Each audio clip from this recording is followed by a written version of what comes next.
शिव पार्वती के विवाह की कहानी।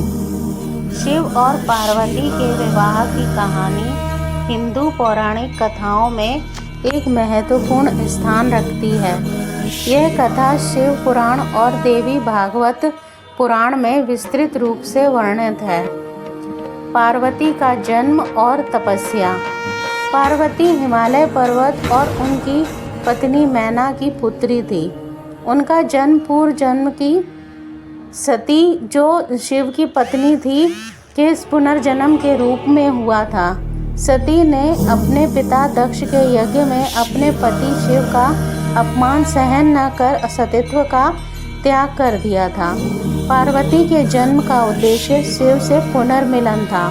जब पार्वती बड़ी हुई तो उन्होंने शिव को पति के रूप में प्राप्त करने के लिए कठोर तपस्या प्रारंभ की। उनकी तपस्या इतनी कठोर थी कि उन्होंने कई वर्षों तक केवल हवा पर ही निर्वाह किया। उनकी भक्ति और तपस्या से प्रभावित होकर शिव ने अंततः उन्हें दर्शन दिए और उनके विवाह का प्रस्ताव स्वीकार किया। शिव और पार्वती का विवाह।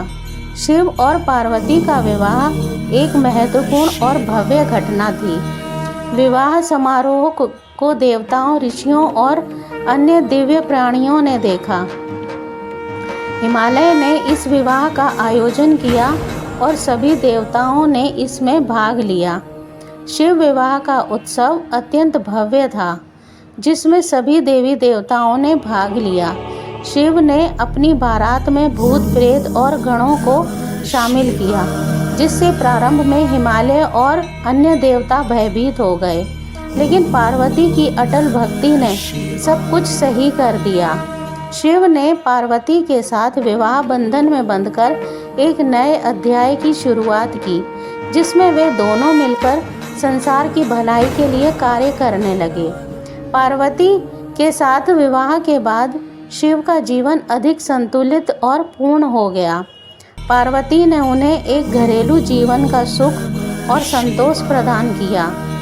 यह कथा शिव और पार्वती की प्रेम, भक्ति और तपस्या की गाथा है, जो यह सिखाती है कि सच्ची भक्ति और तपस्या से भगवान को भी प्रसन्न किया जा सकता है और असंभव को भी संभव बनाया जा सकता है।